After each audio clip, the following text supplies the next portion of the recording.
ವಿಜಯಪುರ ಜಿಲ್ಲೆ ತಾಳಿಕೋಟಿ ಪಟ್ಟಣದಲ್ಲಿ cylinder blast ಆಗಿ ಇಡೀ ಮನೆ ಜಖಂ. ತಾಳಿಕೋಟಿ ಪಟ್ಟಣದ ರವಿ ಕೋಳೂರ್ ಎಂಬುವರ ಮನೆಯಲ್ಲಿ ಸಿಲಿಂಡರ್ ಬ್ಲಾಸ್ಟ್ ಆಗಿ ಇಡೀ ಮನೆಯೇ ಹಾನಿಯಾಗಿದೆ. ದೃಶ್ಯಗಳಲ್ಲಿ ತಾವು ನೋಡ್ತಿರಬಹುದು.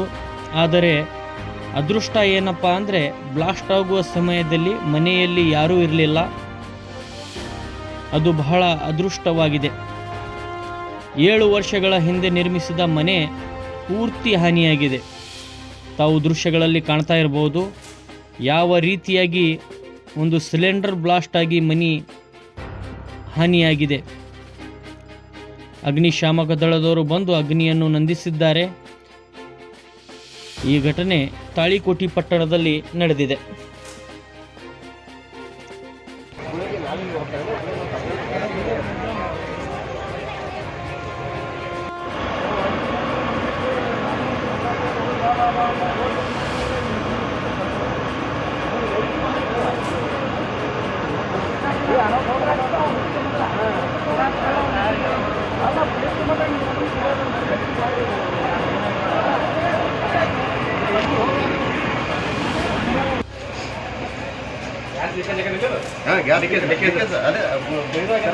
ಮೇನ್ ಆಫ್ ಮಾಡಿರೋದು ಆಫ್ ಮಾಡಿಲ್ಲ